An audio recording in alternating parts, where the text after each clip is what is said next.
શું એક નાનકડી ચકલી લોખંડના સળિયાથી ખૂંખાર બાજને હરાવી શકશે? આ વાર્તા છે એવા પાપી બાજની જેણે બરફની ફેક્ટરીમાં એક માસૂમ જીવને કેદ કર્યો હતો. જુઓ કેવી રીતે દયાળુ ચકલીએ પોતાના જીવના જોખમે આખા જંગલની તરસ छिपाવી અને બાજના પાપનો ઘડો ફોડ્યો. જંગલમાં ઠંડી તો એવી ગાયબ થઈ ગઈ હતી જાણે ઠંડી ક્યારે હતી જ નહીં. એવું લાગે કે ગરમી તો અહીં વર્ષોથી ડેરા જમાવીને બેઠી છે. બપોરના સમયે પશુ પક્ષીઓ કાં તો નદીના કિનારે પાણી પીવા દેખાતા, કાં તો ઝાડના છાંયે હાંફતા દેખાતા. અને આ જ ધૂમધકતા તાપે દયાળુ ચકલીબેન અને મીનુ ચકલી ઘરમાં બેસીને કરોડપતિ બનવાના નહીં, પર પેટ ગુજારવા માટે કયો વેપાર કરવો તેની ચર્ચા કરી રહ્યા હતા. અરે ચકલીબેન, જ્યારે જ્યારે આ જંગલમાં સૂરજદાદા મિજાજ ગુમાવે છે ત્યારે ત્યારે આપણા વેપારના ટાંટિયા ઢીલા થઈ જાય છે. કંઈ સૂઝતું નથી કે શું કરવું. જો મીનુ, ચાર દિવાલમાં બેસી રહેવાથી આઈડિયા નહીં પણ આળસ આવશે. ચાલ જરા બહાર નીકળીને જંગલનો માહોલ જોઈએ. કદાચ કુદરત જ આપણને કોઈ રસ્તો બતાવી દે.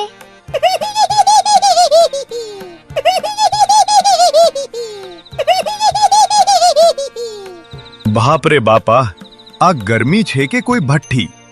હજુ તો આ શરૂઆત છે. અસલી પિક્ચર તો આવતા મહિને દેખાશે. આના કરતા તો હિમાલય જતું રહેવું સારું. સાચી વાત છે વાંદરાબાઈ. રાત્રે બહાર અંધારું હોય એટલે નીકળાય નહીં, અને દરમાં તો એવી ગરમી થાય છે કે જાણે ઉંદરનું શાક બની જશે.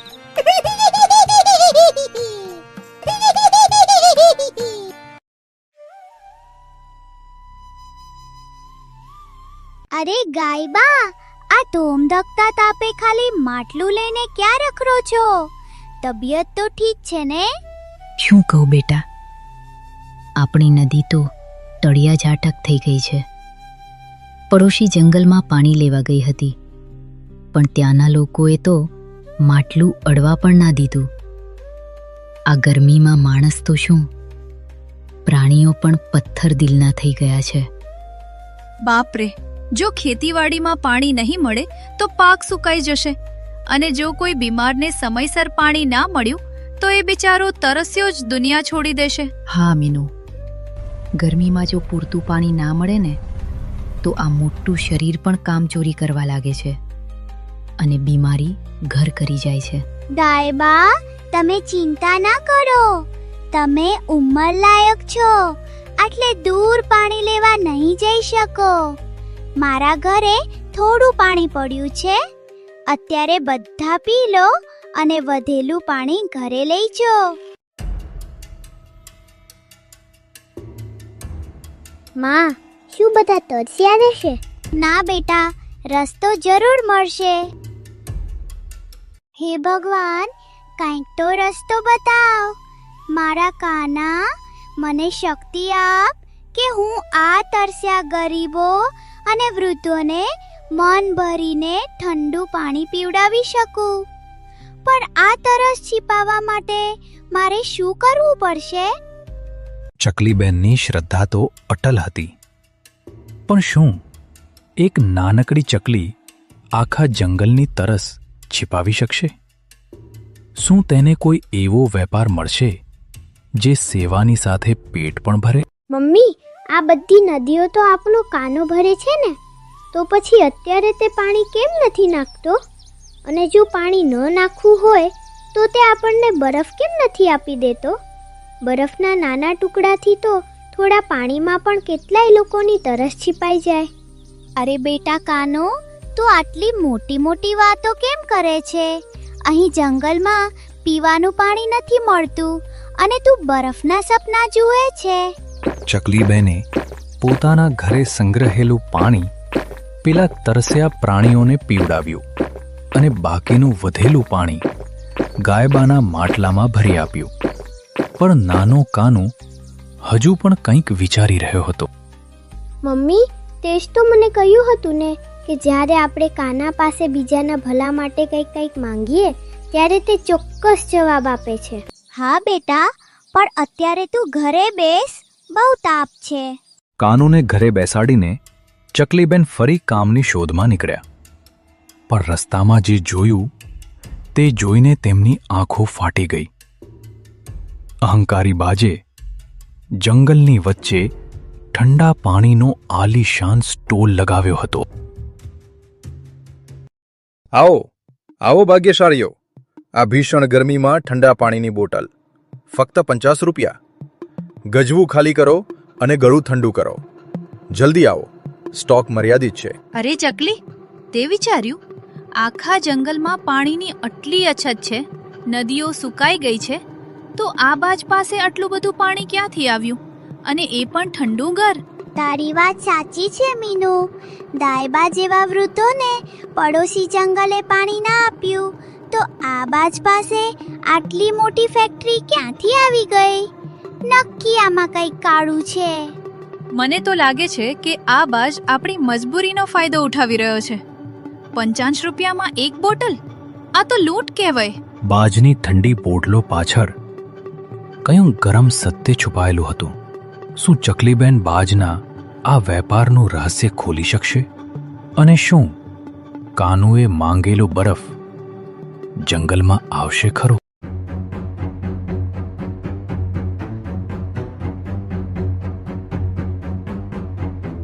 અલી ચકલી, તારું મગજ તો ઠેકાણે છે ને? તે આ બાજને 50 રૂપિયા આપી દીધા. આ બોટલ કોઈ કાળે 50 રૂપિયાની નથી લાગતી. આ તો લૂંટ છે. મીનુ, મને પણ ખબર છે કે આ 20 રૂપિયાની બોટલના એને 50 લીધા છે. પણ જો હવે સાંજ પડવા આવી છે, જો હું બીજા જંગલે પાણી ભરવા જઈશ તો રસ્તામાં બહુ અંધારું થઈ જશે. હું તો કદાચ તરસ વેઠી લઈશ, પણ મારો કાનુ પાણી વગર નહીં રહી શકે. એની તરસ સામે મને આ 50 રૂપિયા બહુ નાના લાગે છે. ઘરે જઈને કાનુએ જેવું પાણી પીધું, જાણે એનું મન અને આત્મા બંને તૃપ્ત થઈ ગયા. એના ચહેરા પરની એ માસૂમ ખુશી જોઈને ચકલીબેનનું હૈયું પણ ભરાઈ આવ્યું. પણ એ ખુશીની પાછળ એક ચિંતા છુપાયેલી હતી. આ તો મારા કાનૂની વાત હતી એટલે મેં મોંઘું પાણી લીધું, પણ આખા જંગલનું શું? કેટલાય એવા ગરીબ પરિવારો છે જેમની પાસે પાણી માટે 1 રૂપિયો પણ નથી. એ બિચારા તો આમ જ તરસ્યા બેસી રહ્યા છે. શું આ ગરમીમાં ગરીબ હોવું એ ગુનો છે? ચકલીબેનની આંખો તો બંધ હતી, પણ એમનું મન કોઈ રસ્તો શોધી રહ્યું હતું.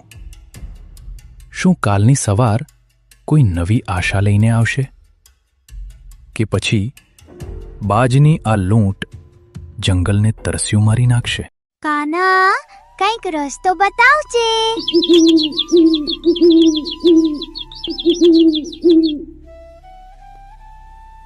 બીજે દિવસે સવારે મીનુ ચકલી દયાળુ ચકલીના ઘરે આવી.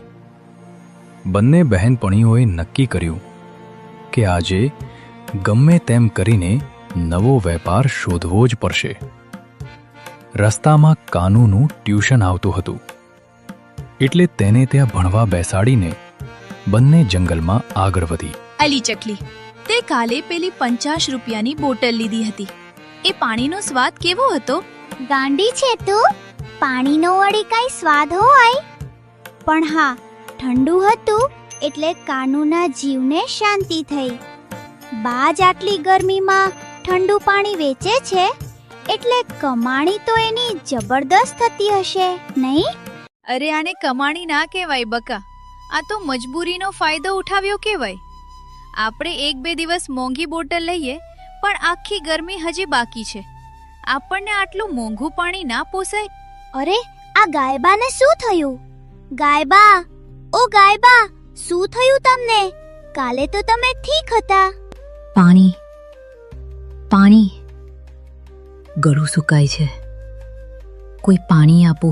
ગાયબાની આ હાલત જોઈને ચકલીબેનની આંખોમાં પાણી આવી ગયું. તે દોડતી બાજના સ્ટોલ પર પહોંચી. બાજભાઈ, જલ્દી એક પાણીની બોટલ આપો.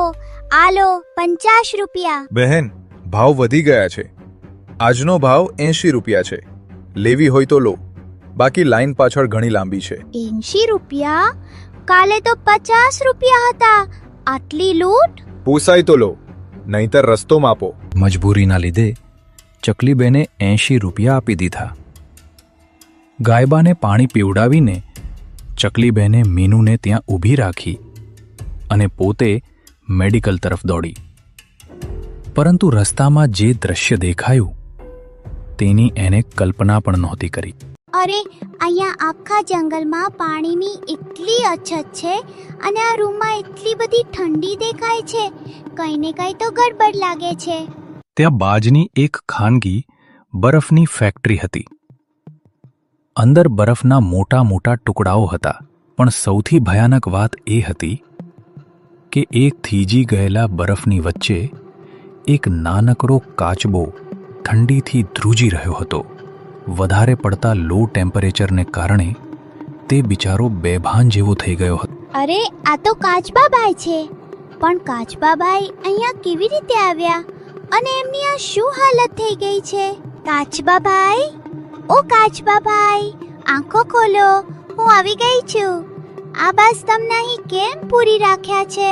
બહેન, મને અહીંથી બહાર કાઢો. આ બરફની ઠંડી મને મારી નાખશે.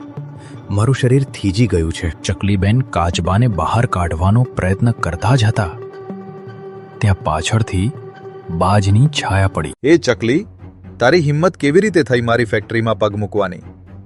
હવે તું પણ આ કાચબાની સાથે અહીં જ દફન થઈ જઈશ. તું બીજાને મારવાની ધમકી આપે છે?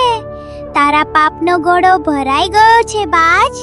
તે ગાયબાને મારવા મજબૂર કર્યા, આ માસૂમ કાચબાને તડપાવ્યો.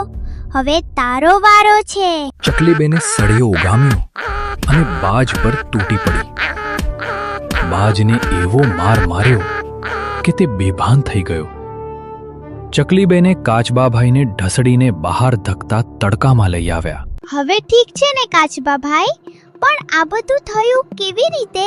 ચકલીબેન, હું પહેલા પહાડોની પાછળ મોટી નદીમાં રહેતો હતો. આ બાજ 2 મહિના પહેલા આવ્યો હતો, કારણ કે એને ગરમીમાં ઠંડા પાણીનો વેપાર કરવો હતો.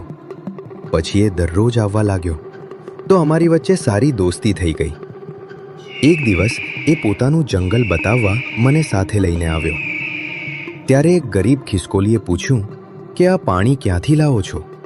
કારણ કે બાજ દરરોજ બોટલના પૈસા વધારવા લાગ્યો હતો. ખિસકોલીની પરિસ્થિતિ જોઈને મેં એને આખું મોટી નદીનું સરનામું આપી દીધું.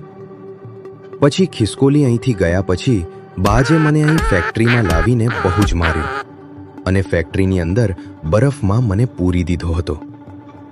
આજે તમારી હિંમતના લીધે જ મને નવું જીવન મળ્યું છે. તમે ચિંતા ના કરો કાચબાભાઈ, હું તમને તમારા ઘર સુધી છોડી દઈશ અને હું તમને વચન આપું છું કે હું નદીનું પાણી દરરોજ લઈ આવીશ, ગરીબો માટે મફતમાં.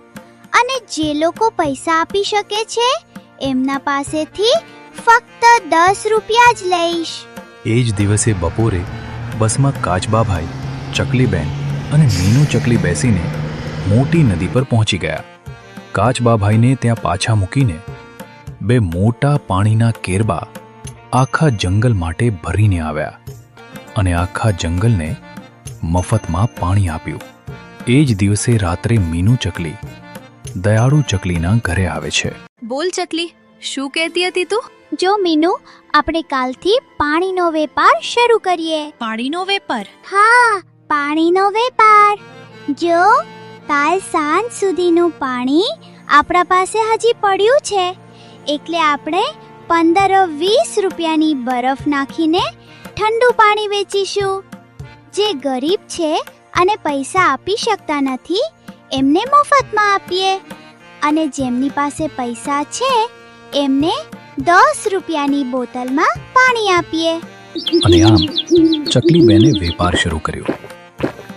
મફતમાં વેચાણ કરવાની વિચારસરણી અને બોટલોના આઈડિયા કારણે એમનો વેપાર વધુ ને વધુ વધવા લાગ્યો. અને 2 દિવસ પછી રવિવારે વુમન્સ ડે હતો. તેથી જંગલના રાજા સિંહે મીનુ ચકલી અને દયાળુ ચકલીને જંગલ માટે સૌનું ભલું કરવા બદલ ભેટ સ્વરૂપે ફ્રીજ ભેટ આપ્યો.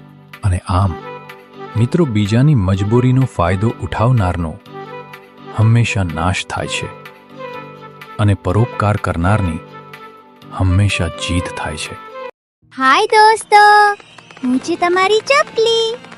અમારી છેલ્લી ક્વિઝના વિજેતાઓ છે વાણી ઠક્કર, દેવશ ગજ્જર અને વાણી રતાણી. અભિનંદન દોસ્તો. જો તમે પણ ઈચ્છો છો કે આવતા વિડીયોમાં હું તમારું નામ લઉં તો અત્યારે ચેનલને સબસ્ક્રાઇબ કરો અને આજના સવાલનો સાચો જવાબ તમારા નામ સાથે કમેન્ટ કરો. પહેલા 3 વિજેતાઓના નામ હું ચોક્કસ લઈશ. દયાળુ ચકલી એ ઠંડીમાંથી કોને બચાવ્યો? ફટાફટ કમેન્ટ કરો. હું તમારા જવાબની રાહ જોઉં છું.